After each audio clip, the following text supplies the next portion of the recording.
En el origen, todo era caos.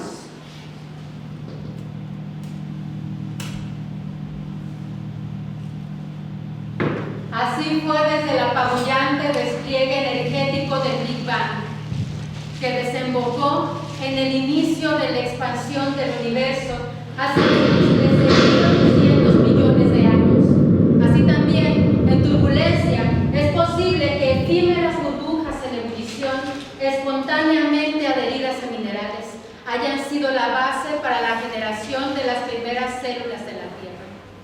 Entre elementos que arribaron del espacio y otros producidos en nuestro planeta, se produjo una compleja cadena espontánea de reacciones bioquímicas que le fusionaron y dieron pie al origen de las primeras formas celulares.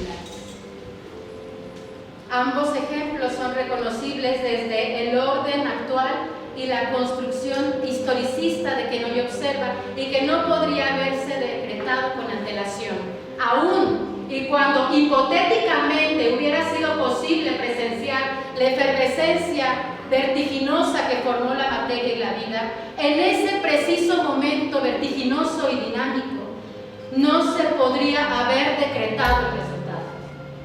Si bien el determinismo moderno pretende simplificar los procesos a partir del análisis y un sistema de valores de los resultados, tanto en los procesos poéticos como en los vitales, la totalidad es más que la suma de sus partes. En distintos sistemas de creencias, el hombre fue creado de barro, sea Prometeo con los griegos o Dios Padre en el Génesis. Fueron las manos del divino alfarero las que moldearon su cuerpo con agua y arcilla. Crearon a su imagen de semejanza, recibió de demiurgo el soplo de la vida. Igual que la cerámica, una vitalidad frágil, endeble, fugaz, susceptible de desmoronarse, de desquebrajarse en un instante, pero con una cualidad ontogénica casi milagrosa. En la biología hay teorías que sustentan que la posibilidad de que haya sido la arcilla, a través de la capacidad de los cristales para replicarse y crecer, el elemento catalizador para diseminar y reproducir las primeras células procariotas ancestrales. Sin competencia con otras formas de vida, la evolución permitió que esta especie de nuez, con paredes duras, produjeran el alimento necesario para la generación de otras formas celulares y después de muchos años sus membranas se convirtiesen en barreras permeables con capacidad para entretejerse y comunicarse con otras unidades. Así, con el paso del tiempo, se construyeron organismos más complejos, organismos vivos. El organismo tiene la información ancestral de su origen y evolución en sus actuales células. En síntesis, la vida como hoy se le conoce es producto de la combinación de elementos inertes que se relacionaron para producir elementos vivos esenciales que a su vez se relacionaron entre sí. Reconocemos algo vivo por su forma autónoma para ejercer acciones, para interrelacionarse y adaptarse con el entorno. Sin embargo, se sabe que todo elemento vivo comenzó con una célula, pues es esta la unidad estructural anatómica que da origen a la vida. Como guías de supervivencia, es de resaltar la colisión, la adaptación y la evolución. Esta última descripción reviste características reduccionistas que simplifican y borran la milagrosa complejidad de la formación de la vida. En ella se observa el resultado de lo que es lo vivo, lo que nos colocaría en una posición determinista. En su lugar, arrojo una línea sustentada en la concepción de la autopoiesis de Humberto Maturana, que parte por concebir el sentido de la vida en sí mismo, es decir, el sentido de ella es la propia vida, su realización está en el propio vivir, sin que medie interrupción. La vida es un ente, no es un conjunto de moléculas, es en consecuencia una contingencia histórica en la que se pusieron en juego de manera espontánea una red de componentes discretos en un flujo interno que son independientes entre sí. Hoy sabemos que todo constituye la vida, una síntesis. Lo que hoy reconocemos como la vida, el ente vivo, nace como una asimetría de sucesos, cuya realización reviste una organización circular dentro de un sistema de autopoiesis molecular. A este sistema, a esta epigénesis, sucede de manera secundaria la formación que nos sirve para observar un concepto. Ahí es donde distinguimos el cuerpo vivo y a los organismos que estos cuerpos pueden formar a partir de una autopoiesis de tercer orden. Un devenir de la memoria celular que tiene su origen en la simpatía mágica plasmada en las pinturas rupestres de Altamira y en el estudio que el cuerpo del actor ha hecho de la naturaleza humana y no humana en los últimos 2500 años.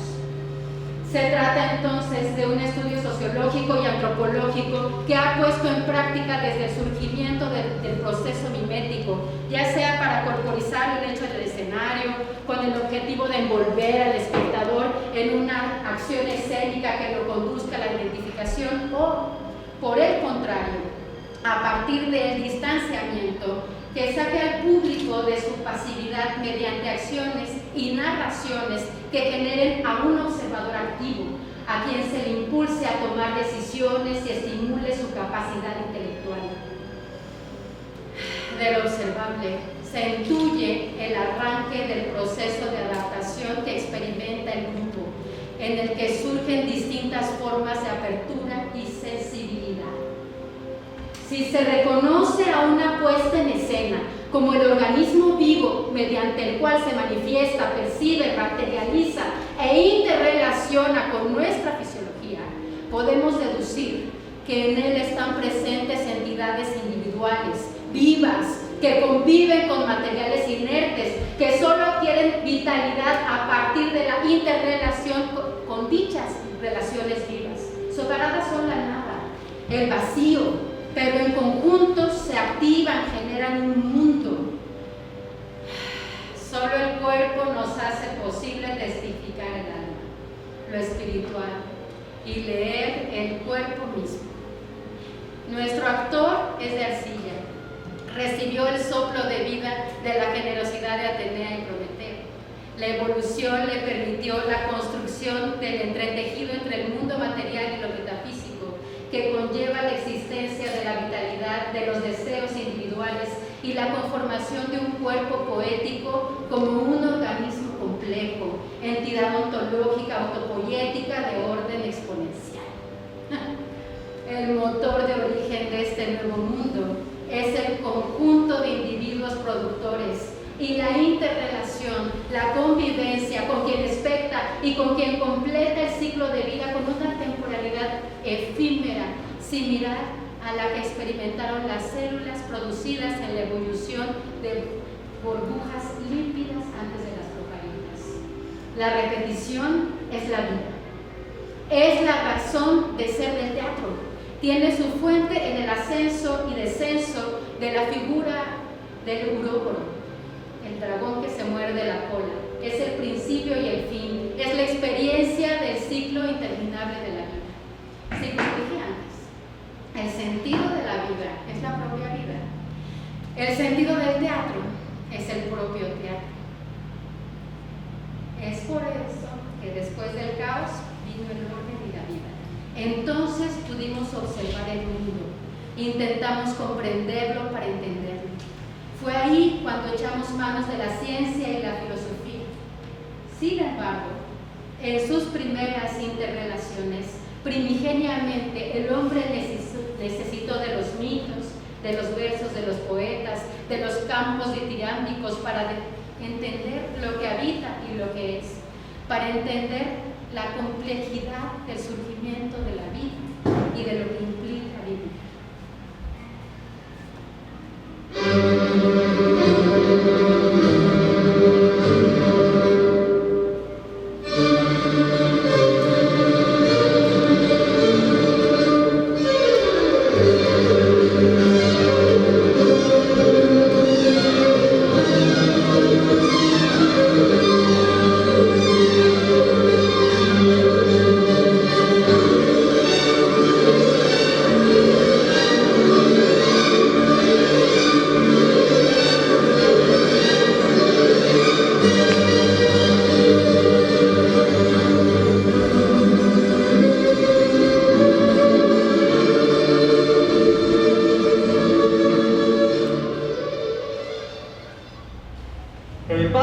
ser por este plano terrenal, mi espíritu libre e incansable escarba entre la profundidad de mis entrañas. Desenmarañan inquietudes que permanecen y me quejan como una espina de palo, desde la búsqueda de pertenencia, la ausencia de fe, la impotencia ante las injusticias y el maldito sometimiento colonialista en la educación académica. La buena intención de alfabetizar nos embaucó en la creencia de que las letras, los libros y los academicistas son la pura verdad. Quieren que seamos una sola raza, un solo pensamiento, la raza cósmica, raza aria. Quieren borrar a aquellos que no tuvieron la oportunidad de alzar la voz. Fracaso absoluto. Pueblos naturales y afrodescendientes prevalecen con su incansable espíritu de lucha que les sostiene hasta nuestros días.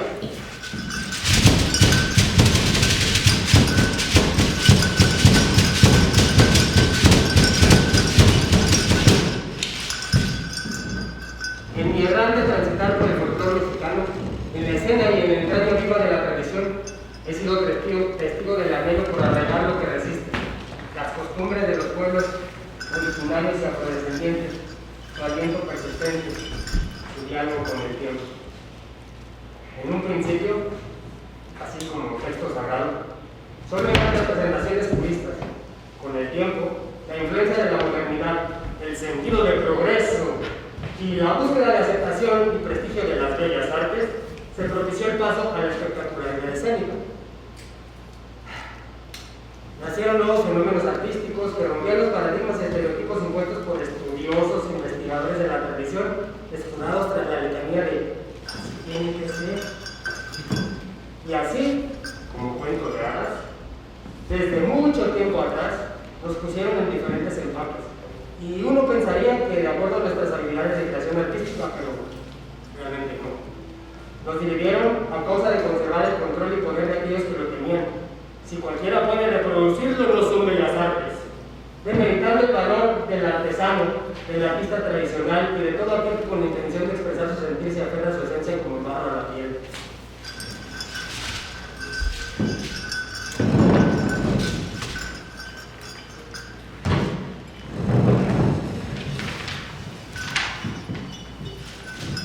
Y ese discurso racista, de control de masas, si no sales de un conservatorio donde aprendas y comprendas la estética y la belleza, no entiendes de arte. Y bueno, en la actualidad, si no tienes los contactos o los suficientes likes, entonces, ¿no es acaso más bello el vuelo libre de una ave plasmada en un bordado que un hombre haciendo un hoyo o un bote con arena en medio de un museo? ¿Por qué tendría más valor estético un cuerpo lacerado y amarrado que una fiesta de pueblo pintada en un jarro de Xalitla? ¿Y cuándo será igual de importante la transmisión oral y dancística de un ritual lloreme que una tesis que la relate?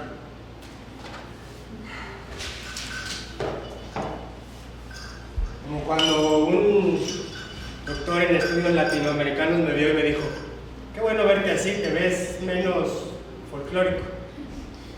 Y bueno, lo anterior quizá no venga mucho al caso, pero estos estudiosos academicistas son los que después se cuelgan del ritual tradicional, el acercamiento a la raíz y un sinfín de panoramas en torno a los saberes ancestrales que ahí se quedan, en papel, leídos por unos cuantos que, por supuesto, tienen el acceso. Y con todo esto quizá no resuelvo mucho, o nada, pero sí me acerca a encontrar mi propia voz, a poner mis pensamientos en palabras concretas. No busco salir del nigredo, nada más por un posicionamiento bélico contra el corcel de la academia. Y aquí, pues lo vuelvo a repetir.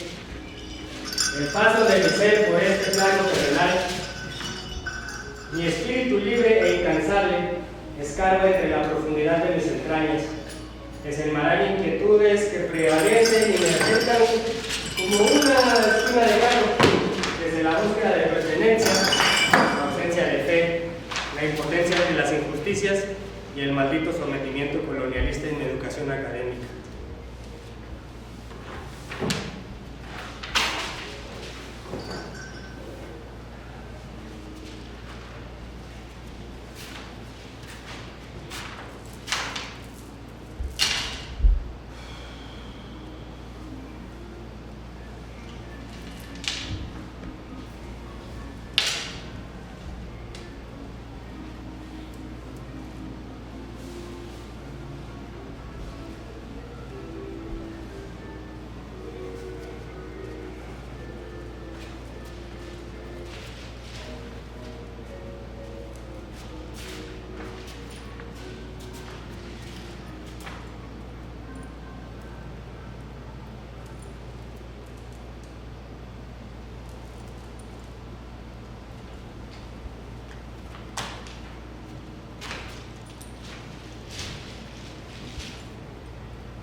Soy como las cardenchas. Crezco en lo árido y me apropio del desierto. Mis pensamientos son esquinas. Se entierran en la carne y producen un dolor enervante, desgarrador. Solo dan ganas de gritar y soltar el llanto. Así me viene el canto, ese que inunda los campos donde conviven tormento, nostalgia y la suavidad del algodón. Ahí mis historias florecen.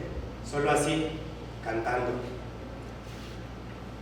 Yo ya me voy a morir a los desiertos. Me postulo como un ser que vive en constante contacto con el deseo de muerte. Morir día con día ante el asedio de mi ancestralidad, atravesado por la relación entre realidad y ficción. Morir bajo la lógica del saber impuesto, la que encuadra, señala y juzga. Matarme aprendizaje desenmarañando conceptos y paradigmas y reconstruirlos como cuestionamientos que se resignan. Matar lo normativo que jamás se escucha. Me voy de elegido a esa estrella marinera.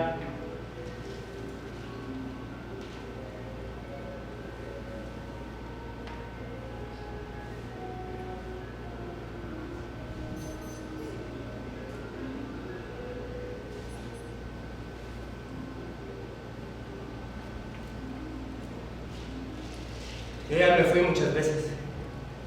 Me fui del aula, del archivo que endurece mi canto como si fuera cosa muerta. La academia no canta, no sabe llorar como cuando se danza, cuando se baila con el polvo en la boca y los pies heridos. Es epistemicidio, es colonialidad del saber. No clasifica, silencia, mata, como si no pensáramos, como si no supiéramos decirnos o como si no supiéramos contarnos. Solo pensar, que ando lejos de mi tierra.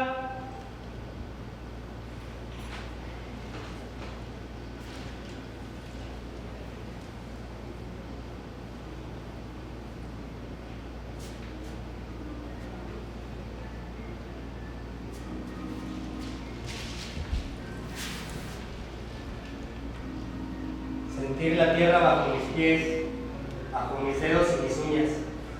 Esa tierra que no es de nadie y que tiene muchos dueños. Tierra que percuto, que retumba en mi cuerpo, la que me arraiga con cada zapateo. Soy cuerpo, soy territorio, soy danza que se convierte en rito. Rito que purga, mata, purifica y renueva. Mi danza es defender, mi archivo es cantar. No más que me acuerdo, me dan ganas de llorar.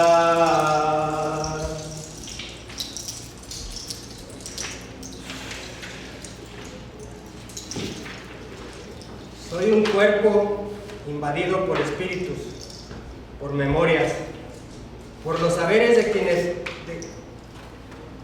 que quieren erradicar. Soy territorio y envase resonante.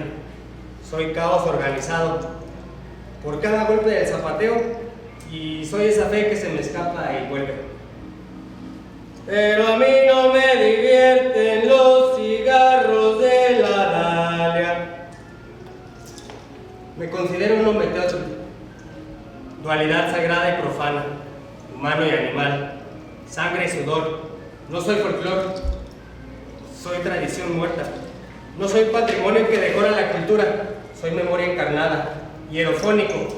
Mi cuerpo canta lo que mi mente grita y resueno sin aprobación de nadie. Pero a mí no me consuelan estas copas de aguardiente.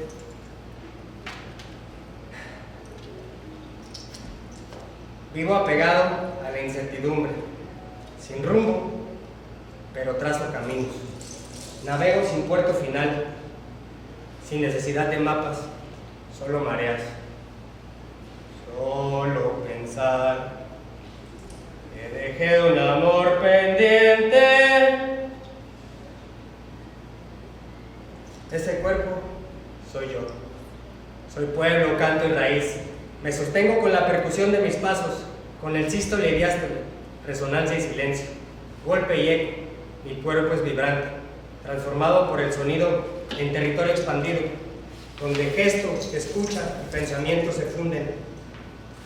No más que me acuerdo. Soy un yo con la danza, un rito diario que sacude el archivo, un contrario al academicista que me impone cómo escribir y ser, a lo que no empatiza, no danza, ni se duele conmigo.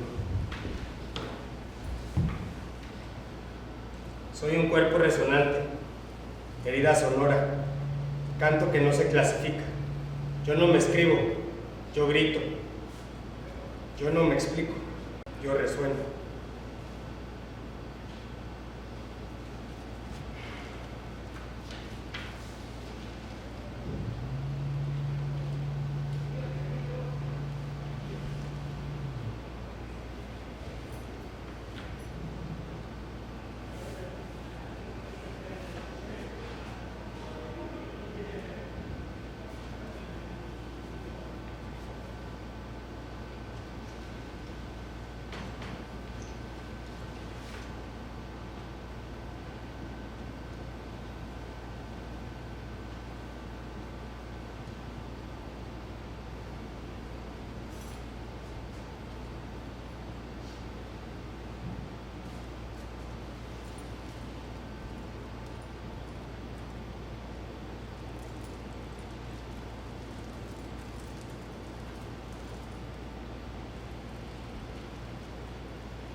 31 años. Y el otro día que estaba hablando con mi amiga Rosa le decía, tengo mucha suerte, soy afortunada. Porque tengo suerte y soy afortunada porque no me han desaparecido. Porque sé que en este país puedo acabar vacunándose de concreto. México es un mapa de concreto. Caminamos sobre los huesos cubiertos por banquetas. El cemento no tapa, encubre, no entierra, desaparece. La cultura del cemento es la cultura del silencio endurecido, del llanto seco bajo el sol de las obras públicas. Calles nuevas, sí, pero con nombres antiguos.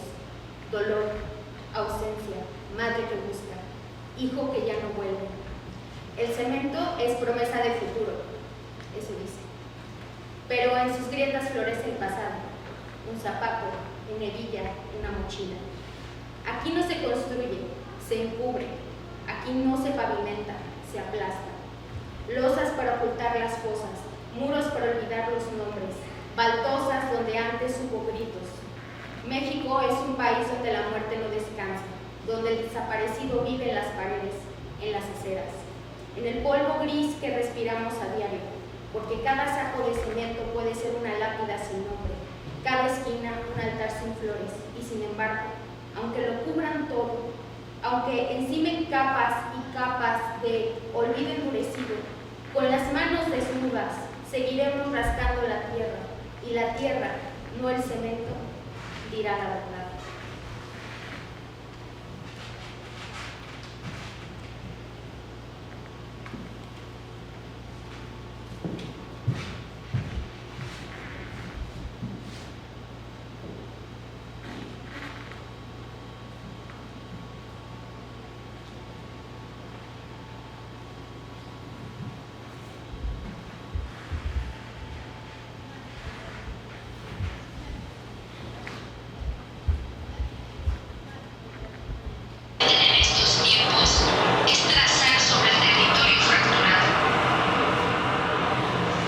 Fracturado en expropiación, fracturado en amenaza, fracturado en ausencias, fracturado en desapariciones, fracturado en muerte, fracturado en hundimiento, fracturado, caída, fracturado, ruina, fracturado, frontera.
La hierba, esa hierba a la que llamamos mala, cuando apenas emerge en vida, aunque frágil rompe el pavimento, su presencia no es solo un accidente natural, ni nimio detalle urbano. Es una figuración insistente de la vida, una metáfora vegetal de la resistencia en los territorios heridos por la violencia y la desaparición. Esa vegetación mínima es la lucha contra el progreso entendido como sepultura, un progreso que construye sobre cuerpos sin nombrar, que erige infraestructuras sin duelo, frente a la glorificación del desarrollo urbano y de dispositivos de borramiento de un Estado que ha colaborado en producir y sostener una gestión necropolítica, donde el valor de la vida está jerarquizado y donde las vidas pueden ser extirpadas sin dejar huella. La hierba nos recuerda lo que queda sin resolver. No hay obra civil que no tenga raíces debajo.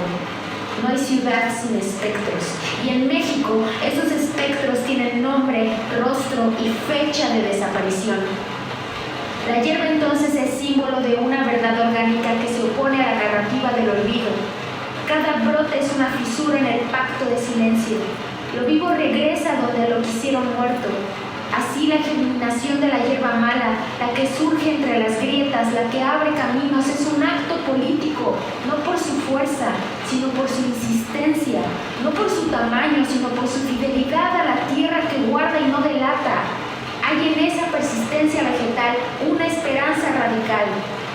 La hierba rompe el pavimento, la hierba crece donde nadie la sembró como una respuesta imprevista, una promesa en rebeldía. Es testimonio, es vida que dice, no han ganado, aquí seguimos, aquí crecemos, aquí resistimos.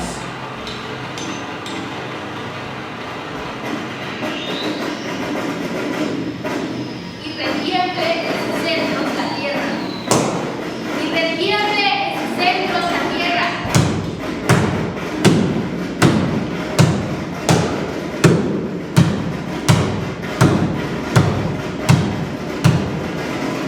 ¡Viva la grieta! ¡Viva! ¡Viva los desaparecidos! ¡Viva! ¡Viva porque un día los encontremos! ¡Viva! ¡Viva! ¡Viva! ¡Viva el Paso! ¡Viva!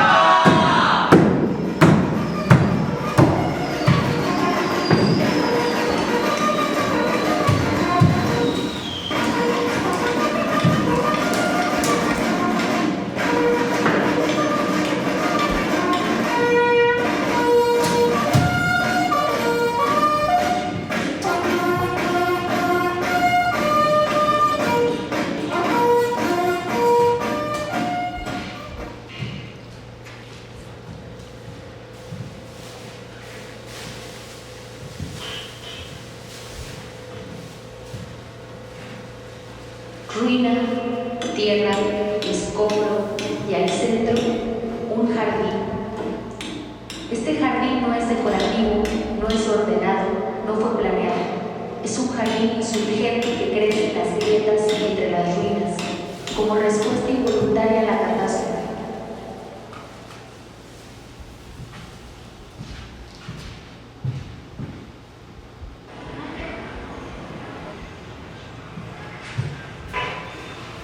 Este es el trabajo de los compañeros desaparecidos. Es el trabajo que ellos realizaron desde inicios de agosto y que pues ahorita podemos ver los resultados.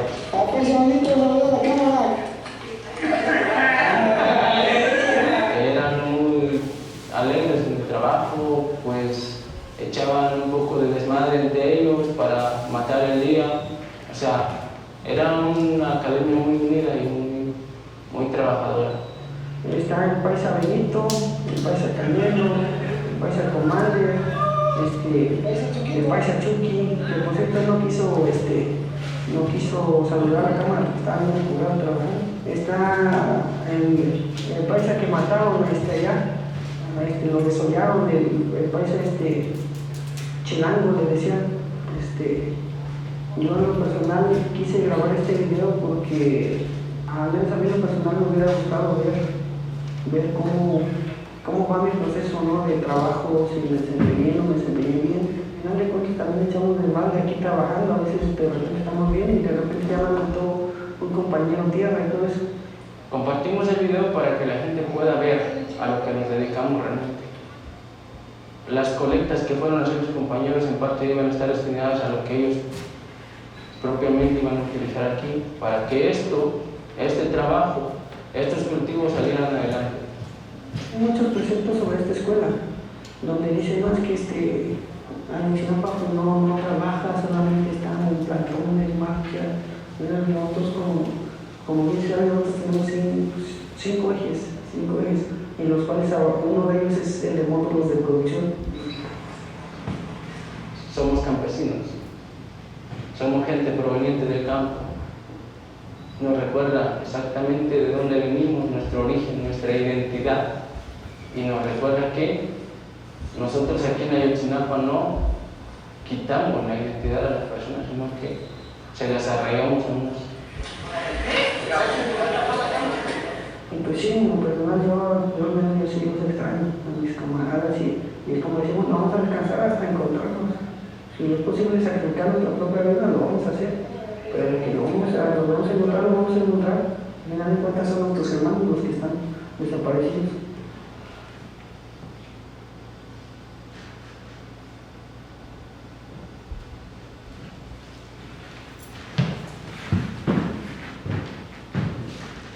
Aquí comienza otra historia que nace de cada uno de los bordes de mi cuerpo, desde el lugar en el que mi lengua y mi mano tiemblan, donde la carne se vuelve pensamiento y las palabras no alcanzan, pero insisten en ser nombradas.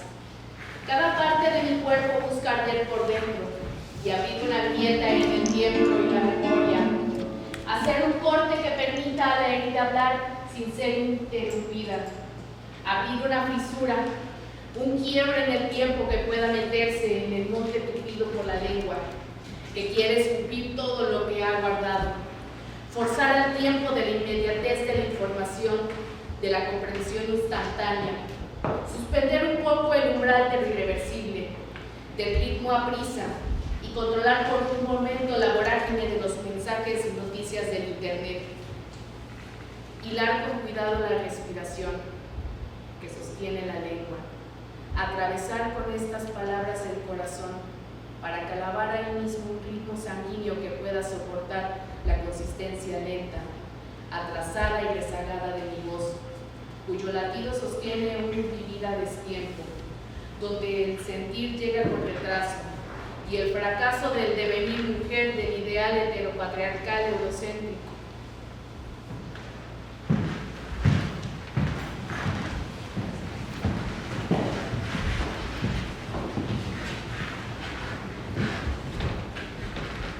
En este momento mi cuerpo ya no es un espacio descentralizado, silenciado ni arrancado de su memoria ancestral.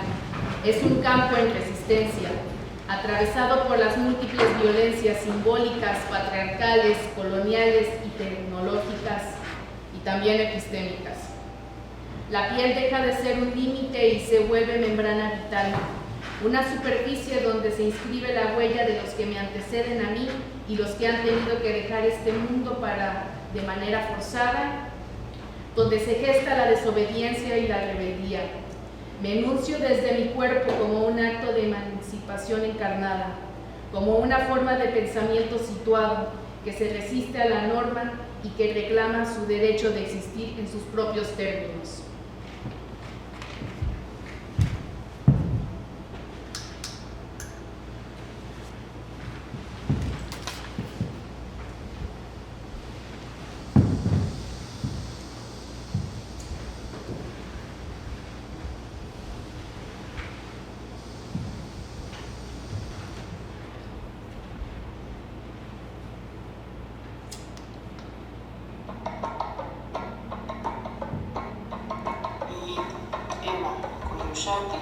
encarnan una seguridad subversiva, narrada siempre desde la voz de quienes necesitaban domesticarlas, no porque carecieran de valor, sino porque sus fuerzas desbordaban los límites de lo que es permitido.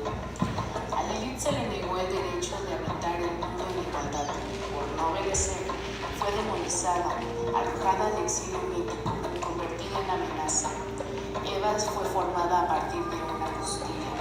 Fue culpada por desear el conocimiento. Su curiosidad la convirtió en el origen del pecado. Su cuerpo fue prueba de ello. Fue expulsado del paraíso para enseñarnos lo que no debíamos de desear. Coyuxautl, en la cosmogonía mexica, fue desmembrada por rebelarse. Su cuerpo fragmentado y hecho piedra sigue ardiendo en cada mujer hecha pedazos simbólicamente por la lógica heteropatriarcal. Las tres fueron reducidas en advertencia bajo sistemas teológicos coloniales y patriarcales que escribieron sus nombres para esconderlas, pero sus cuerpos, lejos de extinguirse, sobreviven en el interior de todas nosotras.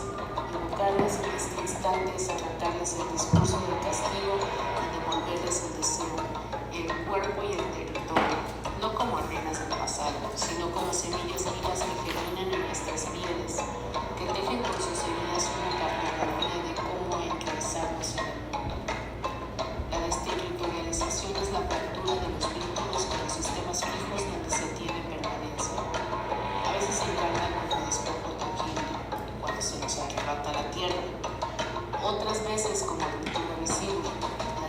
quebrada, la genealogía borrada, la memoria desplazada.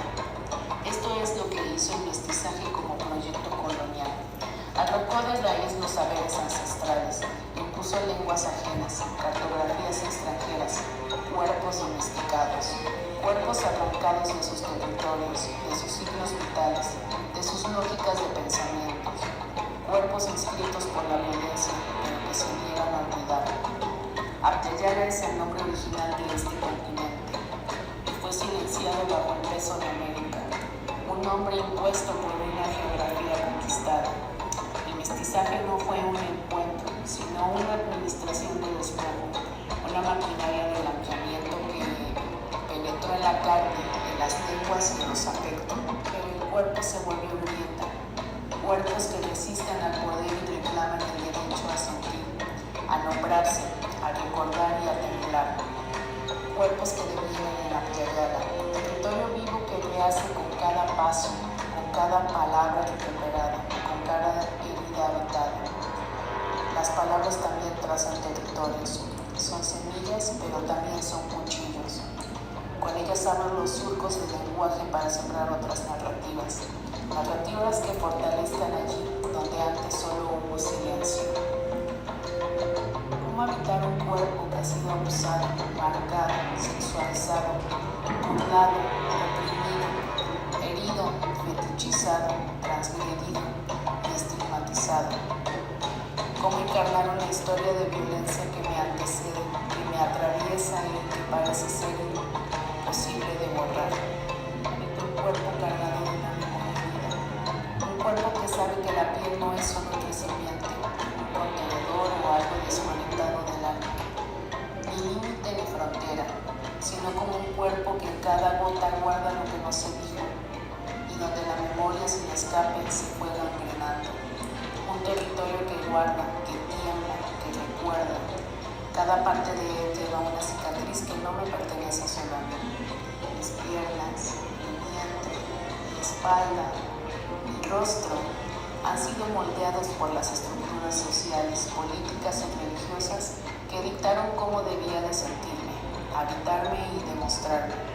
Pero cada fragmento de este cuerpo abre e insiste. Con la historia impuesta no basta para sofocar su propio pulso. El dolor exige otro idioma, otras formas de ser nombrado, de acuerparlo, uno que brota desde el fondo de las entrañas. La herida se vuelve política cuando se localiza, cuando se pronuncia y cuando se deja ver. Mi cuerpo no es ruina ni despojo, es una casita viva. A veces casa en llamas, a veces refugio, a veces trinchera, a veces danza. En él crecen plantas, en él también arden incendios, pero él siempre está en movimiento. Este cuerpo que lleva encarnada la memoria de la opresión es al mismo tiempo agente transgresor de nuevas resistencias, es herramienta de cambio. Un cuerpo que carga en su espalda con la huella de la herida, la ofensa, la vergüenza y la lesión de todos mis ancestros. Pero también es el cuerpo un lugar donde se generan formas de comprensión que no obedecen a lógicas raciales ilustradas. Este cuerpo se cruza con formas visibles, memorias, cicatrices que tejen otra relación entre el conocimiento y la sociedad. Armo este cuerpo como si fuera un rompecabezas, con 1000 piezas regadas sobre el suelo, y en este juego de ensamblaje torpe y sutil inventó nuevas formas de rehabilitarme. Te haré llorar como cebolla cada vez que intentes desnudarme con los cuchillos de tu mirada. Lo que aquí no es superficie disponible al filo de la mirada ajena, sino un territorio encendido de memorias que buscan la subversión. Arderá la carne con todo lo que se ha reprimido y todo lo que ha sido silenciado, hasta que el mundo sea justo, un mundo donde quepan muchos mundos. Este cuerpo que duele también sueña, y cuando sueña germina, resiste como quien echa raíces al mundo. Soy una rosa, y a pesar de la tormenta y la sequía, insisto en florecer.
el camino y nada más, nada más, nada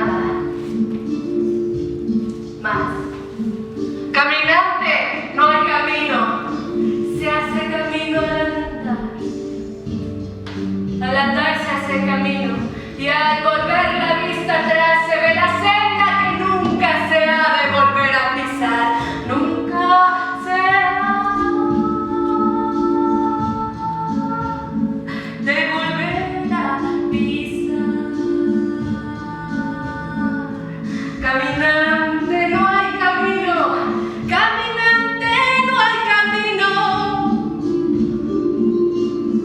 solo estelas en la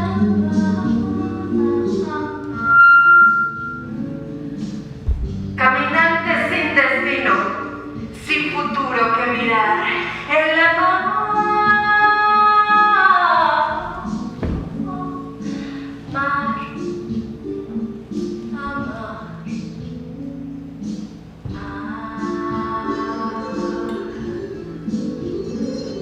caminante son tus deudas, estrés crónico, ansiedad, al andar finges que avanzas porque no sabes parar, porque el rumbo es cuesta arriba, sin salario ni final, el trabajo que te enferma y la pasión que se nos va, no hay camino, caminante, se oxidó la dignidad, las promesas se pudrieron, el terror en soledad, las familias se disuelven, encierro de internet, las noticias que te muerden, ansiedad sobre tu piel, al andar se hace el camino, pero ¿quién lo quiere hacer? ¿Quién aguanta tanta carga en un cuerpo sin poder? Una infancia desnutrida, una cárcel sin pared, una risa encapsulada, un futuro que se fue.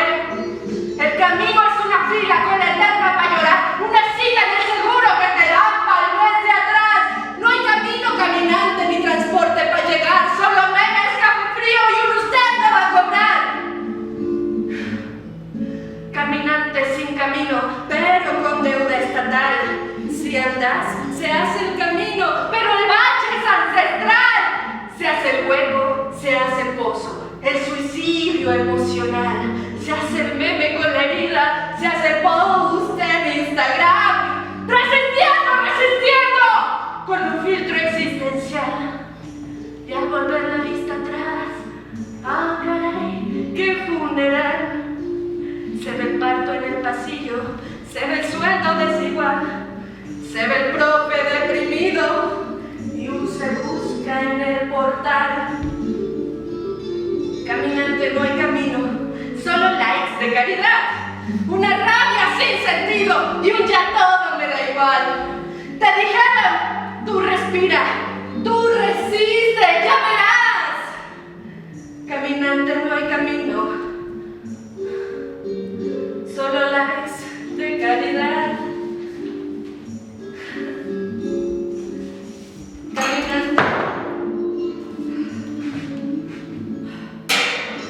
Caminante, no hay destino, solo pastas para dormir, slogans de supervivencia y un deseo de morir. No se trata de rendirse, se trata de decir, duele este mundo que te exprime hasta el alma que te quede. La mar.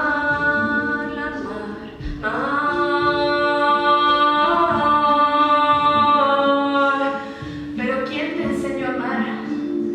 Si creciste en el incendio y aprendiste a no llorar. Caminante, no hay camino, solo voces que callaron, cuerpos rotos por el ruido y sistemas que fallaron. Se ve el niño que temblaba, la mujer que no escucharon, el hombre que no lloraba y el trauma que anestesiaron. Nunca más pisar el suelo de ese tiempo sin consuelo, donde el lema era un veneno. ¡Tú puedes con todo eso! Tú puedes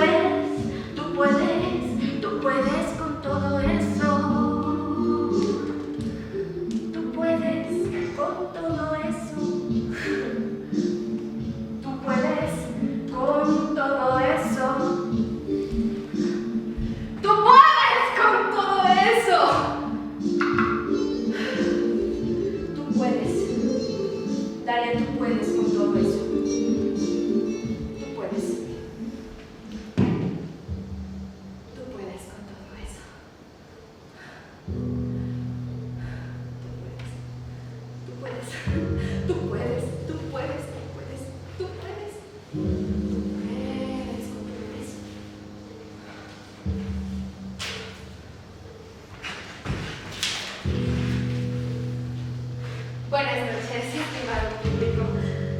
Ya que estamos todos presentes, les quiero agradecer por quedarse hasta el final. Soy la última en hablar y eso me permite recoger algo de lo que ha vibrado en esta noche entre preguntas, contradicciones, sueños, emociones, por supuesto. Por favor, prendamos nuestras velas y disfrutemos nuestros postres. Son para compartir. Ya van 2 veces que se cae esta vela. Esa es mala suerte. Pero lo que no es mala suerte es estar en parejas. Por supuesto que no, porque estos postres, como bien decía, son para compartir. Porque esta noche es muy especial. Esta noche ¡proclamamos la República Efectiva! un territorio simbólico donde cuidarnos es un acto de resistencia. Para cerrar esta velada, les quiero servir un postrecito más. Una conferencia sobre la construcción dialógica del sentido. Va con cuchara, ¿eh? Y es para compartir, porque compartir, como decía, sigue siendo un acto de resistencia. La invitación es simple. Yo leo mientras ustedes comen y se miran entre ustedes.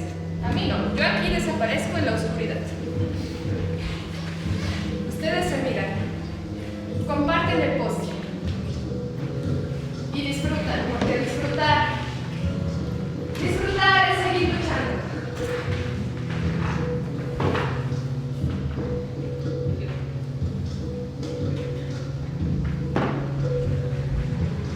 ¿Cuál es el camino para evitar el suicidio? El suicidio se evita o se posterga. Nos suicidamos solamente cuando imponemos un final abrupto. ¿O existe una forma más lenta y menos gráfica de quitarnos la vida? El mundo está agonizando. El fuego exterior devora ciudades enteras y mi fuego interior se apaga. Siento el aire más caliente y menos puro. Cuando la tierra finalmente llora, no puede contenerse e inunda mi cuadra. No tengo casa propia. Vivo flotando entre el concreto y el asfalto. No tengo seguro, ni jubilación, ni descendencia, y ya ningún lugar lo siento propio. Me da miedo morirme y dejar a mis seres queridos en bancarrota. Me da miedo todo. La noche, los virus, los secuestros, la vejez, las guerras, los violadores, las bombas nucleares, la inflación, pero también TikTok, el SAT, el TDAH, las cancelaciones, la violencia de género, la inteligencia artificial, el nepotismo, la indiferencia. Me da miedo mi miedo. ¿Cuál será el camino para atravesar el miedo? Por supuesto que no sé la respuesta. De hecho, quizás el miedo a mi miedo sea el miedo a las respuestas, y más aún a la respuesta correcta, porque respuestas, yo podría dar miles, pero respuestas correctas. No saber la respuesta correcta hace que me juzgue ignorante. Y si para algo me he entrenado increíblemente bien este sistema capitalista y misógino, es para ser increíblemente exigente conmigo misma. Pero hoy, esta noche, hoy estoy cansada de las respuestas. Siempre me piden que responda, que apruebe el examen, que abogue por lo útil, que presente mis resultados, que sea práctica, competente, que sea concreta, eficaz, que sea objetiva, productiva y que, además, no deje que se apague mi fuego interior. Y si el suicidio no siempre se trata de morir, hagamos teoría. Primero, ¿qué es un camino? La palabra camino proviene del latín caminos, probablemente relacionado también con el celta cam, curva, o con caminus, que significa horno o fuego. También se vinculan con el término camán, que significa paso. La palabra camino lleva implícita una acción. De hecho, si le anteponemos la primera persona del singular, se convierte en verbo. Yo camino. El camino es de sí mismo una filosofía en movimiento, una manera de estar con el mundo, no frente a él. Por eso es disruptivo, porque no obedece a la lógica de los resultados ni de las respuestas correctas. No es coincidencia que en tantas culturas, religiones y filosofías del mundo utilicen el camino como metáfora vital. En el Tao Te Ching, por ejemplo, Tao literalmente significa vía o camino y representa el principio fundamental del cosmos. Un flujo que no posee ni se controla, solo se habita. Representa el principio fundamental. En la cosmovisión andina, el llamado buen vivir es una forma de caminar en armonía con la naturaleza y la comunidad. En la sabiduría náhuatl, la existencia se comprende mediante un camino del rostro y el corazón, una construcción ética donde cada paso busca honrar el equilibrio de la tierra. En el budismo zen japonés, disciplinas como el Shago, camino del té, buscan la presencia espiritual, o sea, caminar hacia adentro. No es coincidencia, pero tampoco existe receta, ni guía, ni fórmula que garantice el sentido del camino. El sentido, más bien, bueno, es algo que se construye en cada paso. Tal vez por ese gesto de caminar sin mapa, la respuesta también puede ser solamente el camino. Frente al mandato de eficacia y productividad, yo elijo caminar con preguntas. Frente al miedo que paraliza, yo elijo el paso. Frente a la exigencia de respuestas correctas, yo elijo el error, la duda, el devenir. Frente al fin, elijo el camino. Elijo habitar el tiempo sin someterlo, aceptar mi propio ritmo, de tener el cuerpo lejos del éxito, del reconocimiento y de las respuestas correctas. Caminar, para mí, es entonces habitar el umbral. Es desobedecer al destino. Es abrir mundos. Tal vez no se trate de estudiar los caminos como objetos, sino de dejarme afectar por ellos. ¿Cómo estudiar entonces un camino? ¿Cómo hacer teoría desde él, desde mi camino? O más bien desde los caminos, porque teorizar algo que está en movimiento constante, que no se deja atrapar o definir, porque se desborda apenas lo nombro, suena a algo imposible. ¿Y si el pensamiento también tuviera pies? ¿Qué pasaría si la teoría no viniera después de caminar, sino al mismo tiempo? Pensar con los pies es abrir mi cuerpo al mundo, porque al andar se hace el camino, sí, pero también se agita la tierra, se moviliza la memoria, se reencuentra el deseo.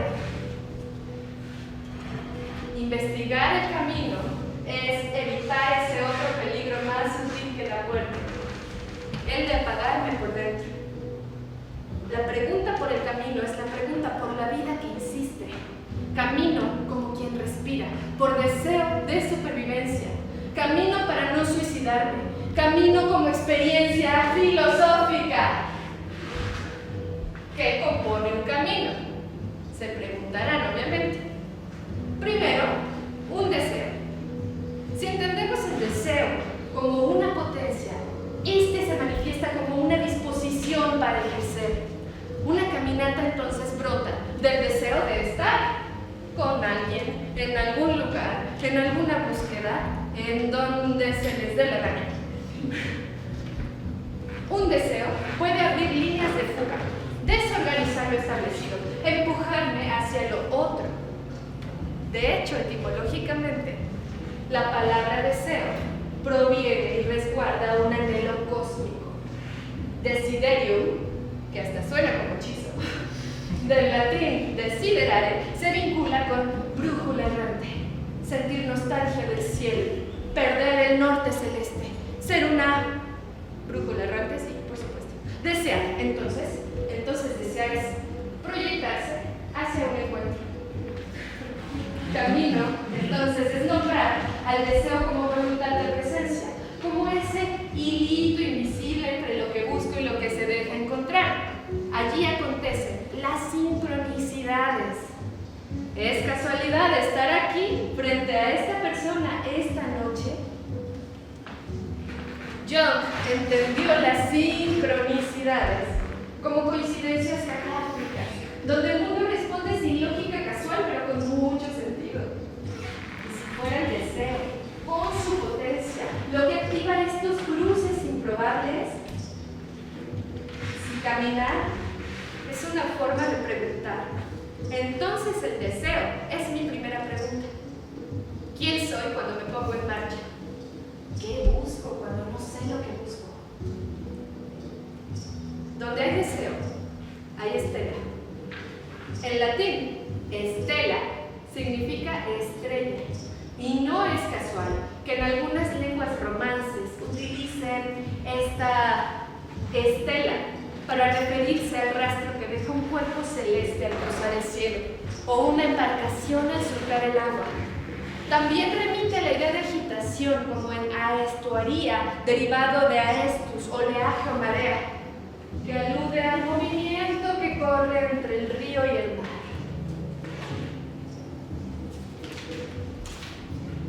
Si el deseo es la fuerza que lo impulsa, la estela es la manera en que ese impulso se inscribe en el mundo.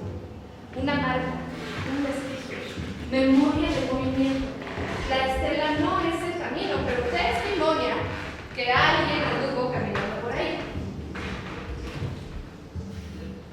Por otra parte, la historia es mi intento por ordenar todo ese relajito.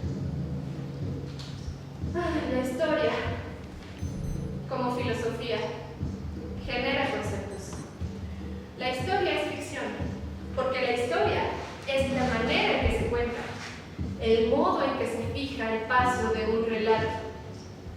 Existen historias vivas y existen historias lapidarias que mueren antes de tiempo. Historias que se utilizan para enterrar aquello que todavía arde. Yo quiero contar historias vivas, negarme a morir y matar antes del tiempo, escribir sin fijar, recordar sin fosilizar. Cómo narrar teóricamente sin apagar mi fuego interior. He visto historias suicidas que se cierran demasiado pronto, como quien decide que ya no hay más por decir, como quien deja de caminar. Y si habitar una historia como si ya estuviera concluida fuera también una forma más silenciosa de suicidio. Consagrar historias es consagrar la historia y los personajes que constituyen. He ahí su potencia y he ahí nuestra gran responsabilidad. Si la filosofía se encarna, si de verdad tiene pies, entonces no puede quedarse en la palabra dicha. Tiene que implicarse en la forma en que escucho, en cómo me vinculo. Por eso en esta conferencia me atrevo a mover las posiciones, a descentrar la mirada, a evocar el pensamiento no desde la tri, sino desde el entre, a provocar encuentros y rodar el foco de lo evidente. Investigar el camino es para mí una forma de seguir contando mi historia a través de los demás sin morir en el intento, o quizás muriendo un poco cada vez. ¿Qué es la construcción dialógica del sentido? Bueno, todo camino que se busca a sí mismo se tuerce. La línea recta es ilusión. El trayecto que conduce al interior está poblado de obstáculos y desviaciones. Ese centro es una pregunta. ¿Quién soy? ¿Quién es el otro? Suicidarme en pensamiento es dejar morir una versión fija de mí. Es traicionarme en nombre del deseo y permitir que mi yo sea herido, desplazado, vulnerado por los entes. Es caer, consciente o inconscientemente, al abismo de la pregunta. Toda construcción dialógica del sentido es una forma de suicidio simbólico. Un salto, una muerte controlada que abre paso a una forma más porosa, más incierta, más viva de mi estar en el mundo. Lo dialógico acontece cuando una palabra o una acción ajena roza una certeza propia y entonces la desarma. Cuando dos voces se tensan sin fundirse, sosteniendo en el espacio verdades tambaleantes y aún así persisten. Porque construir sentido es caminar sin garantías, guiados apenas por la intuición de que en ese encuentro se está jugando algo vital. Construir sentido con el otro, no sobre otro, implica exponerse, permitir que el yo se fragmente y se reconstruya en el espejo de alteridad, pensarnos desde el vínculo, hacer del pensamiento una práctica compartida y por lo tanto situada, una apertura real al otro como otro, con todo lo que eso conlleva. De ese espejo de alteridad, nunca sabe una si regresará siendo la misma persona, porque ese espejo no devuelve rostros, devuelve preguntas, como el océano y el cosmos, que contienen lo mismo pero en diferentes formas. El mar y el cielo son nuestras memorias. Nos miramos en ellos, no para encontrarnos, sino para perdernos otro poco. Son espejos de alteridad que no mienten, que nos empujan a lanzarnos. Allí donde los bordes se trastocan y las estelas que fuimos se confunden con las que seremos. Justo ahí donde nace el pensamiento como práctica compartida, como ética de la escucha, como acompañamiento. La alteridad es esa instancia que nos permite vernos por contraste, por diferencia y por apropiación. La relación con el otro como medio de autoexploración. Allí se hacen visibles nuestras creencias y nuestros límites. En el corazón de este pensamiento hay un espejo donde el otro es extensión y es allí, en esa desposesión amorosa donde surge el sentido. En ese encuentro que me obliga a pensar en el yo que se prolonga hacia el otro. Y entonces, ¿qué es el sentido sino cuerpos pensantes que se suicidan lentamente al encontrarse? Que dejan morir su ruido interior para escuchar el momento presente, aunque sea un segundo. Que solo así, desde la intemperie, pueden decir juntos la palabra más difícil de todas. Nosotros. Esta noche no vine a traer conceptos.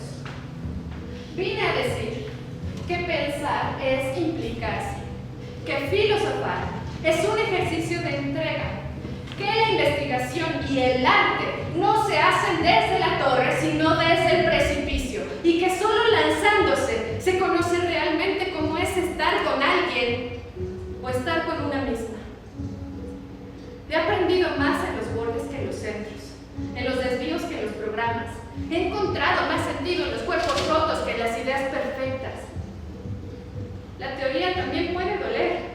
También se equivoca, también se agota, también cambia de piel. Por eso no puedo pensar si no estoy implicada. No puedo estudiar desde fuera ni observar con distancia, porque mi investigación soy yo, caminando con otros, sintiendo, errando, resistiendo, no como experta, sino como cómplice. Hoy afirmo que mi implicación, sensibilidad, no es un obstáculo, sino un punto de partida. Porque para mí el pensamiento nace del absurdo del mundo. No se funda en la claridad, sino en la incomodidad. No busca iluminar, busca acompañar. Y eso, acompañar, también es una forma de conocimiento. Sobre todo, en un sistema resultados, eficiencia y respuestas inmediatas. En un sistema que nos quiere solos, compitiendo, separados de las demás personas. Yo no quiero estar separada. Yo quiero estar bien cerca. Recordarnos que no vinimos a ser excelentes, sino a ser, a abrazarnos, a someternos, a sostenernos, a nombrar juntos lo que nos enfada. Yo he sido suicida, ¿sabían? Y no voy a callarlo más como si fuera algo de qué avergonzarme, porque el suicidio ni siquiera es un síntoma individual, es una respuesta política. Una respuesta existencial a un sistema que muchas veces resulta insoportable, a un sistema que margina la fragilidad, que medicaliza el dolor, que castiga la diferencia, que nos exige producir incluso en medio del duelo más profundo. He estado ahí, en ese borde, en esa histeria, entre el silencio, y desde ahí también se piensa, desde ahí también se resiste. Quien asocie la lucidez con inteligencia debe estar loco. Ese pensamiento no tiene nombre todavía, pero camina, vacila, se rompe, se distrae, cambia de ritmo. No promete respuestas, pero sí presencia. Y en esa caminata compartida aparece algo que no estaba antes. Un entre. Ese entre es mi lugar como investigadora. Espacio móvil, afectivo, precario. Porque en este mundo jodido, tan lleno de certezas vacías y de teorías caducas que pretenden iluminarlo todo, solo me queda decir: caminante, no hay teoría, sino suicidios. Y si la única manera de sobrellevar este mundo tecno-feudal y distópico es acompañarnos,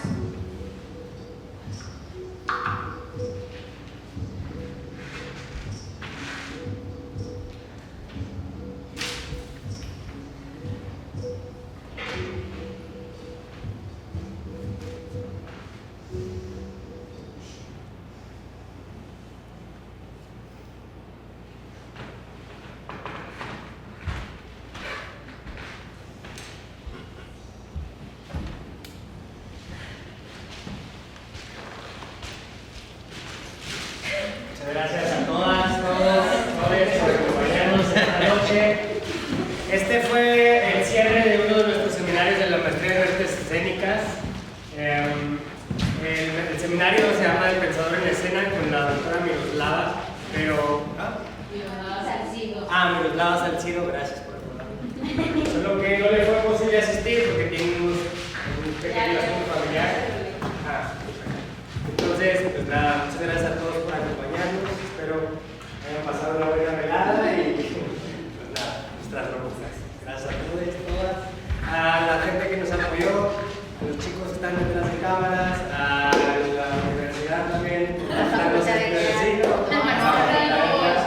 Gracias a Morgan, a Martín, a Ale y a la Hugo. Alex.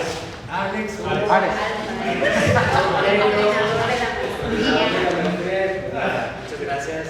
¿Alguien gusta comentar algo, decir algo? Si no, no viene, no soy. Si no, nos vamos a ir. Tenemos el programa de mano pegado afuera. Con un QR pueden ver un poco más nuestros textos. Son breves textitos con imágenes, pero es lo que hemos estado trabajando. Todo parte también de nuestras tesis que hemos trabajado por 2 años. Y la doctora Miroslava nos llevó a toda la teoría, a llevarlo a la práctica y hacer nuestra propia interpretación de conceptos y nuestros propios conceptos. Este es el resultado llegado al corte. Sí, bueno, si estuviera Miroslava, si ves este video. Porque hicimos lo mejor que pudimos. Pero bueno, ella nos comentaba que pues también un poco el sentido de llevar a cabo este tipo de conferencias, pues es cada una llevó a cabo su propio manifiesto, ¿no? Y bueno, pues al final siempre, bueno, ella nos invitaba a abrir el diálogo, ¿no? Pero bueno, no podemos dejar de pasar esta información que además pues es como importante. Si ella estuviera aquí, estoy segura que estaría buscando, ¿no? También generar esta discusión. Entonces no sé si alguien tiene alguna duda de alguno, de todo, o sea, también comentarios de lo que sea. Pregunta. Cada quien desarrolló su propia idea, ¿no? O sea, de lo que entendía como performance, como conferencia performativa, ¿no? Entonces, bueno, yo sí quisiera como pues que era como algo que no sabía que necesitaba escuchar, ver, performar, y me siento como muy agradecido de poder haber formado parte de este proceso de ustedes hoy, donde cada uno de ustedes, la verdad. Y pues resoné con cada uno de los temas que trataron en cada una de sus conferencias. En lo personal, encuentro como de verdad muy mensajes que resuenan mucho a mí y que sobre todo me hacen como querer hacer algo desde mí, no desde mi persona, como decir qué hago con eso. Entonces, gracias. sí, gracias.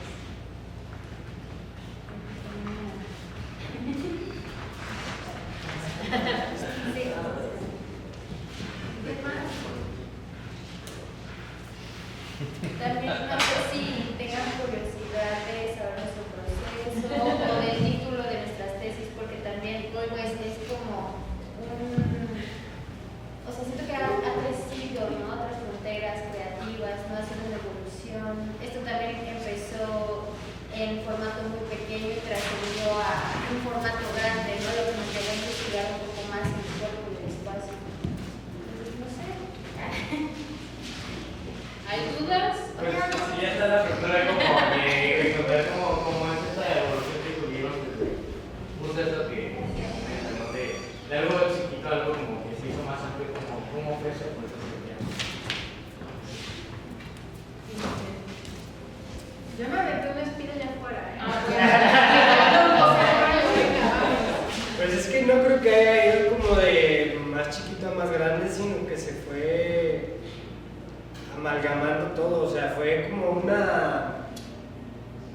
ahora sí como una conjunción muy armoniosa entre la escritura, el cuerpo, el rompimiento de conceptos, la creación de nuestros propios conceptos.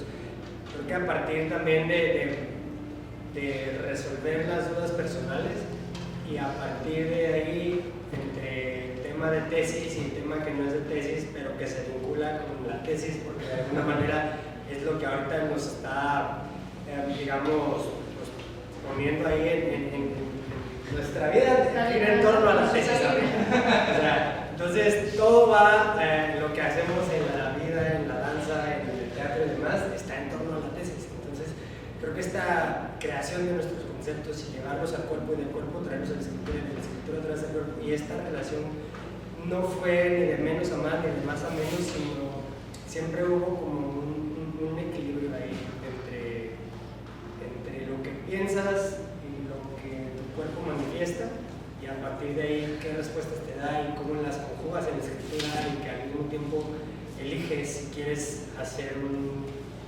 continuar con este proceso académico o también romper, tener otra forma, encontrar, como digo yo, mi propia voz, mi propio sentido, que pues también tengo que navegar entre estos dos seres, ¿no? El muy académico y el, pues, que ojalá nunca me escuchen hablar en la vida cotidiana,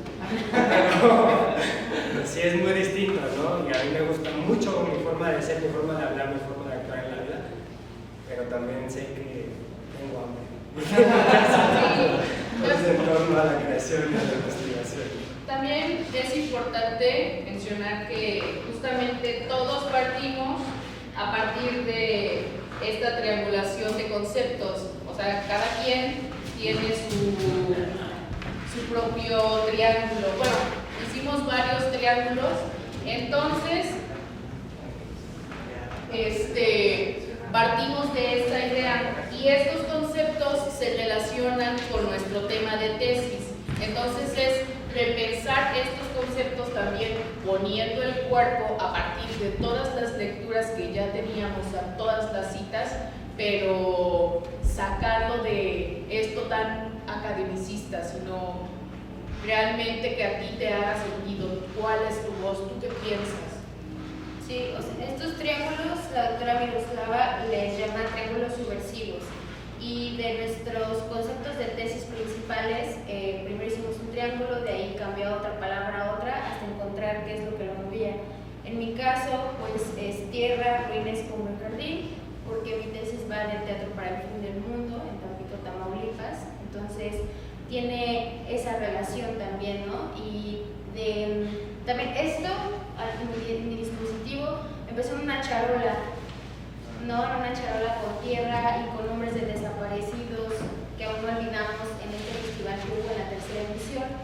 Y entonces pues lo llevé a más, ¿no? Lo llevé a un territorio más grande, lo llevé a México, lo llevé, ¿no? Entonces, pues yo quiero agradecer a la doctora y a mis compañeras hermosas, porque sí, porque también sin ellos yo no hubiera llegado a este punto, porque estuvimos dialogando mucho con la doctora, fue un intensivo de una semana, ella reside en Ciudad de México, y nos llevó a nuestro máximo de repensar al Erateles con los conceptos. Entonces, nada, eso. Sí. Sobre todo que fue de una manera muy lúdica, o sea, nunca fue como impuesto ni al contrario, siempre como el texto que dice Dalia de las coincidencias siempre tienen algo para otro, ¿no? O sea, en lo que ella trabajó aquí, muchas de estas cosas resonaban en mi trabajo o en lo que trabajaba Cari, íbamos intercambiando conceptos y ahí mismo en el salón generábamos como la dinámica de abrir el espacio, qué piensas, cómo ir a no, pero ese otro, no, pero es que era como un juego constante de, bueno, entonces cada vez sentíamos que estábamos más perdidos cada vez, pero realmente esa perdidez, esa perdedera, como que era, más bien nos alejaba del pensamiento tradicional común y nos ponía en este conflicto de, no, pero si estoy pensando y haciendo esto. Era como muy lúdico todo, pero sí, bueno, como gracias. dice el título, es generar pensamiento crítico nosotros, ¿no? O sea, no más teoría de alguien más, de citar y citar y citar y citar, sino nosotros que tenemos que decir a partir de nuestras prácticas de campo, de nuestra pasión, creación de interés, ¿no? Y ahora sí que citarnos a nosotros mismos, ¿no? Y todo esto fueron fragmentos de nuestros textos, ¿no? En el audio, ¿no? ¿Cuál es la técnica? Esa, ¿no? Y también los triángulos quedaron reflejados en las velas, en la escalera, en el espacio, entonces es bueno. Y ya. Y me llama mucho la atención esto que hay algo que es muy complejo, de lograr como esta, no sé si llamarlo equilibrio entre su parte académica y entre su parte como personal de ustedes, yo como persona, ¿no? O sea, ¿cómo se logró, cómo logran eso con algo?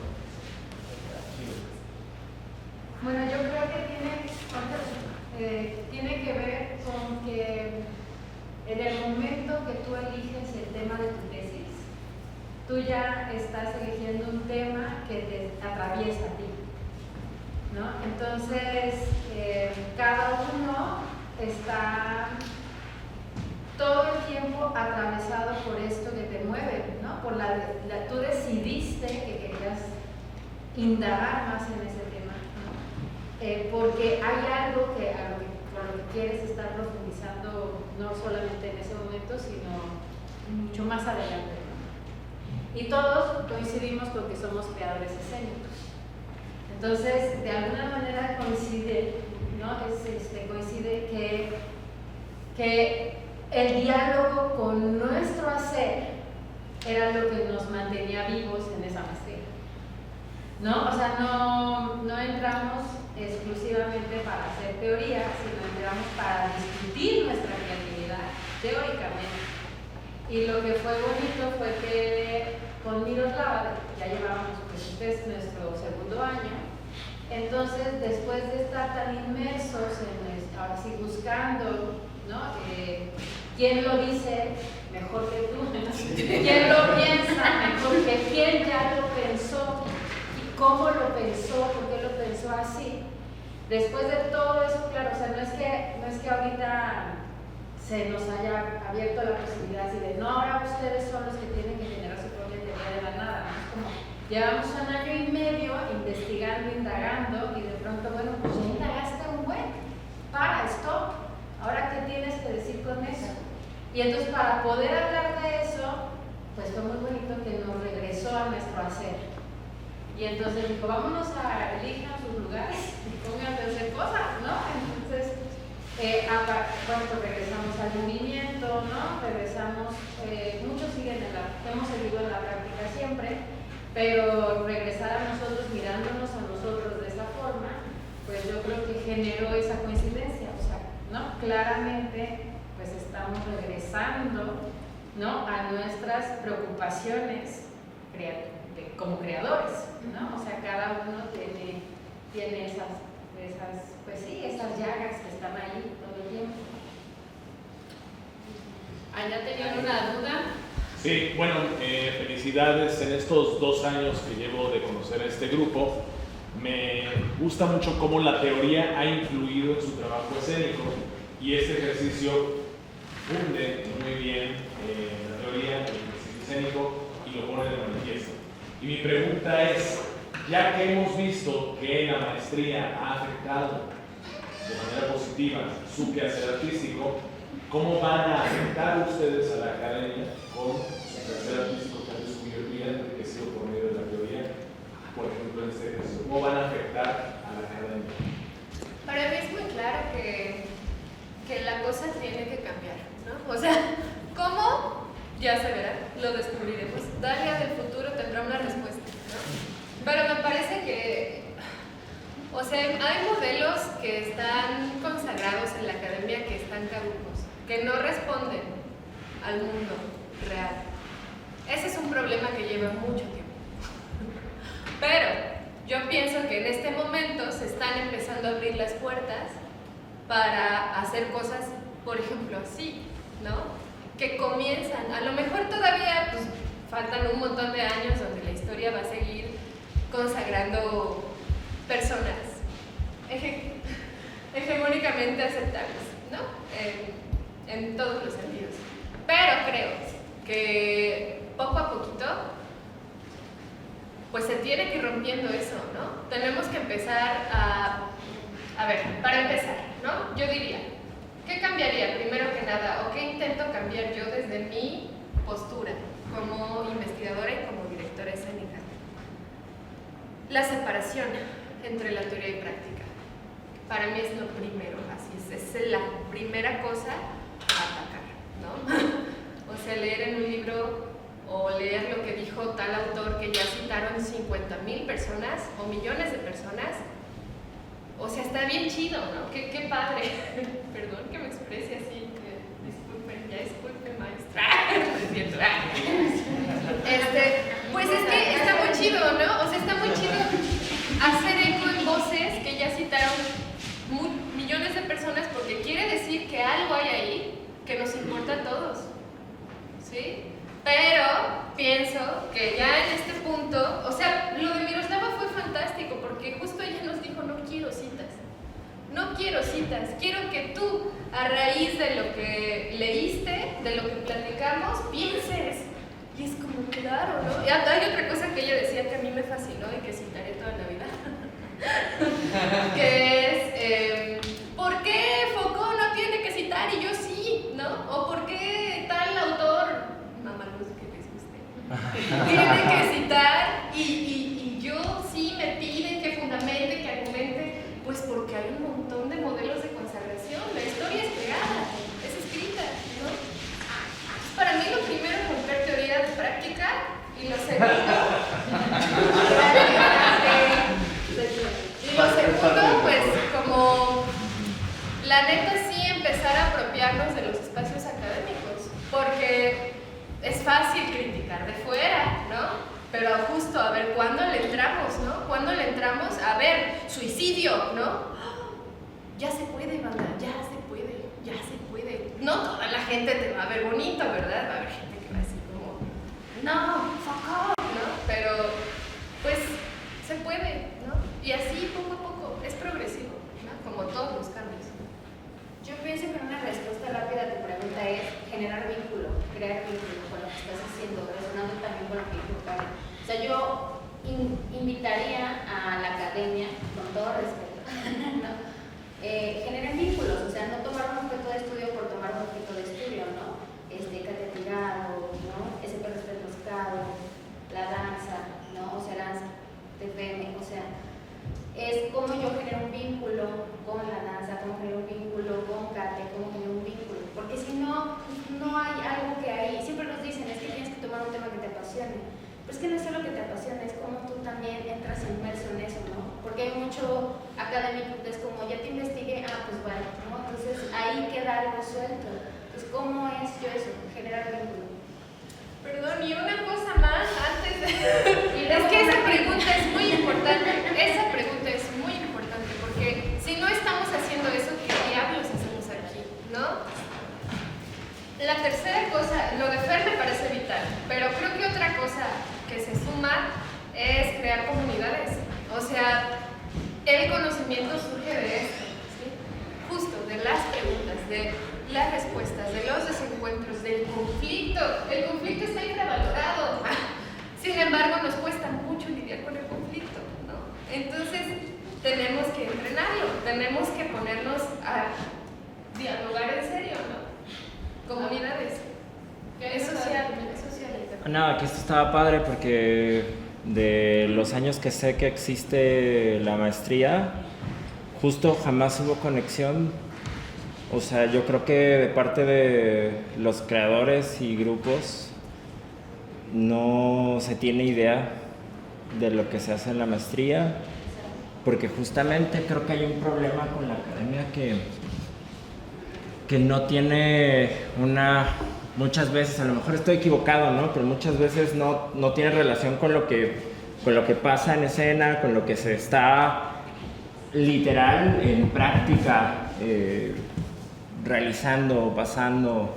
Y la otra que jamás yo, y teniendo amigos en otras generaciones, me había enterado de qué estaban investigando, qué estaban haciendo. Entonces, a lo mejor es que hay como una separación enorme entre lo que se investiga dentro de las artes escénicas y de lo que realmente el mundo está esperando escuchar, o de lo que tiene utilidad, o que de pronto hay muchas personas citadas muchísimas veces, doctores, que realmente pues están citadas por práctica, porque te lo ponen y te lo ponen y realmente no tienen nada que ver, gente que está desconectada de la escena. Esto me pareció muy chido, el comentario hacia eso. Sí. No, pues me parece padre que se haga esto, que se busque desde nosotros mismos, porque creo que estamos en una crisis muy fea en lo escénico, y creo que si bien no toda la culpa lo tiene este asunto académico, voy a decirlo así porque no encuentro otra palabra, como elitista, donde solo ciertos pueden decir que es el teatro, incluso personas que no hacen teatro ni han hecho teatro, y que a lo mejor lo único que han hecho ha sido irse a meter hongos a la sierra de un espectáculo que nadie vio. Y porque bueno, sí hay casos, sí, claro que sí. Entonces, pues nada, a mí me parece más prudente que haya una investigación interna, que sea algo que esté probándose escénicamente, que se esté jugando, porque justamente creo que lo de hoy fueron pruebas y fueron interesantes de pronto las reacciones entre las personas que acompañaron, pero... Es que creo que esa parte nunca se va a acabar, o sea, nunca se va a acabar el sistema, nunca va a estar derrocado, nunca va a estar derrocada la academia, nunca va a estar impuesta de alguna manera. Pero lo que que sí podemos hacer nosotros es justo esto, lo que dices, crear comunidad, pero desde qué lugar también, desde qué lugar se empieza a transformar, a generar nuevas posibilidades, a decir, bueno, sí es lo que tú piensas, pero aquí abajo nosotros vivimos de otra manera, sobrevivimos de otra cosa. O sea, yo no puedo ir, sería una estupidez de mi parte, ir y ponérmele a esa gente que ya está consagrada y demás, que en algún momento y en algunas comunidades yo también soy consagrado al igual que nosotros. O sea, nos guste o no, estamos consagrados para ciertas personas. Eso no lo decidimos nosotros, lo decide con quien convivimos y de la forma que convivimos también. Sí, pero porque por algo nos consagra de alguna manera. Esa es la forma de nosotros, justo de lo que hablo, de cómo creamos comunidad y no la imponemos. Porque nosotros aquí abajo no imponemos nuestra consagración. La gente nos quiere porque somos buenos maestros, porque somos buenos alumnos, porque somos, o sea, muchas formas. Y los otros sí imponen su forma de consagrarse, es decir, cítame, léeme, etcétera, etcétera. Si no, no llegas a ningún lado. Y desde otro lugar también, ¿de qué manera se transfiere esto? O sea, para mí es una estupidez ir contra el sistema cuando dentro del sistema puedes derrocarlo, no derrocarlo, sino sí jugar contra él. sí. Y de qué manera se empieza a transmitir esto a otras personas. Yo, que sí tengo un legado y tengo esa responsabilidad, sí le puedo decir, por acá, por allá, yo leo esto, yo pienso esto, otro, pero él también es un individuo que piensa y cree por sí mismo. O sea, yo no puedo imponerme en su vida, o por lo menos ahora que ya es mayor de edad. Antes, pues sí, en ciertas formas, en ciertas reglas que a mí y a nosotros y a todos nos rigen como la comunidad de la sociedad. Pero de alguna manera hay una forma donde yo como papá sí tuve que imponerme hasta cierto lugar y después ya soltar. Y lo mismo nos hace el sistema, nos impone toda la vida y en algún momento nos da voz, nos da libertad, pero no todos tenemos esta de decir, va, no, sí, a lo mejor no, pero sí que se propicie que estas personalidades sigan y sigan y sigan y sigan. No sé, ahí bueno, es algo que... Pero ahí podemos volver a la pregunta que hacía Ale, ¿no? Porque también creo que es muy fácil andar diciendo, ay, es que esa gente, ¿no? Esa gente consagrada, qué bárbaros. O sea, no. Creo que precisamente la pregunta es, ¿cómo le hacemos? ¿No? Nosotros que, ¿cómo nos metemos en esos lugares para hacerlo diferente, ¿no? Y hacia el cierre me parece que él recupera otra idea que puede ser muy útil, que es la creación de nuevas pedagogías, ¿verdad? O sea, nuevas formas de enseñar. ¿Qué le voy a pedir? Si en algún momento a mí me toca ser docente o estar a cargo de un grupo en cualquier ambiente, porque hay grupos extraacadémicos, ¿verdad? Pero digamos, estoy a cargo de un grupo o me relaciono con un grupo por X o Y razón. O sea, ¿qué les voy a pedir de tarea, por ejemplo? ¿Cómo les voy a pedir que piensen? Digo, yo sé que hay toda una burocracia y un montón de cosas que se les piden a los maestros, que ya es lo que digo que está caduco, ¿no? Pero, pues, en ese margen de acción, ¿qué se puede hacer, no? A mí me parece eso, que es una buena estrategia, ¿no? Como no perder, si nos toca estar o tener la responsabilidad, dijera antes de tener ahí ¿cómo te he dicho? Legado. Bueno, algo como un legado. Pues, ¿qué hacemos con eso, no? Y también cómo nos vinculamos entre nosotros. Que igual esto viene como creador escénico, no como estudiante de alguna institución, no claro, nada que ver con eso, o sea... Como creador escénico. Sí, que hay una comunidad enorme también. Sí. Y pues bueno, muchas gracias. Qué chido que se ve la reflexión. No, sí, está muy padre, pero nos toca recoger ya el performance. Entonces, pues muchas gracias, de verdad, por su presencia. Muchas gracias. Y pues le vamos a dejar muy limpio, maestro. No, gracias.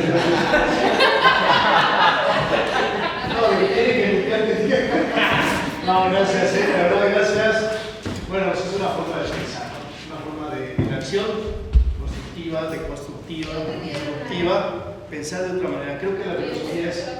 A veces pensamos que el filósofo o el pensamiento filosófico es una forma estructurada. No, es como piensan los niños. Hacemos preguntas, vamos, tocamos, rompemos cosas, hacemos que truenen y con eso descubrimos el mundo. Creo que Miroslava hizo un buen trabajo con ustedes de repensar el pensamiento de ustedes. ¿Sí? Quizás no vamos a dejar de citar.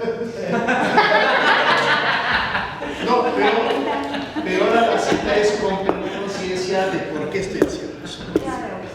Creo que esta parte me gustaron todos. Algo importante es que resonaron todos, o sea, de uno empezó a resonar en el otro y hasta el final con esta complejidad, ¿verdad?